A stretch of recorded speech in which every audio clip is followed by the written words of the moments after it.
masa derajat Nabi mulia, masa derajat Nabi Sulaiman yang berhukuman bersinggung dunia,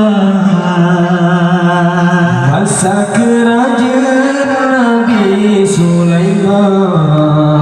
yang berhukuman bersinggung dunia, libasi huruf Nabi Jam'in dan dengan angin saja cerita Nabi duduk ada kursi angin bakul lebasi kemana Nabi duduk ada kursi angin bakul lebasi kemana oh bangsa itu bangsa tempat gemusyawarah gemuh raja Nabi ditanya cicit tersarikat menurut kerajaan Nabi ditanya cicit tersarikat menurut kerajaan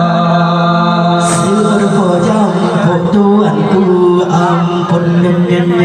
nyop pasigam menyebut kerajaan sebab pasigam rupa tidak lagi hebat mukul mata sebab pasigam rupa tidak lagi hebat mukul mata mata dibuat babukut lebah sampai pasigam kerajaan Nabi Sulaiman berselat kekeh duci jelai seorang murah mata jibulan babukut lebah sampai pasigam kerajaan Nabi Sulaiman berselat kekeh duci jelai seorang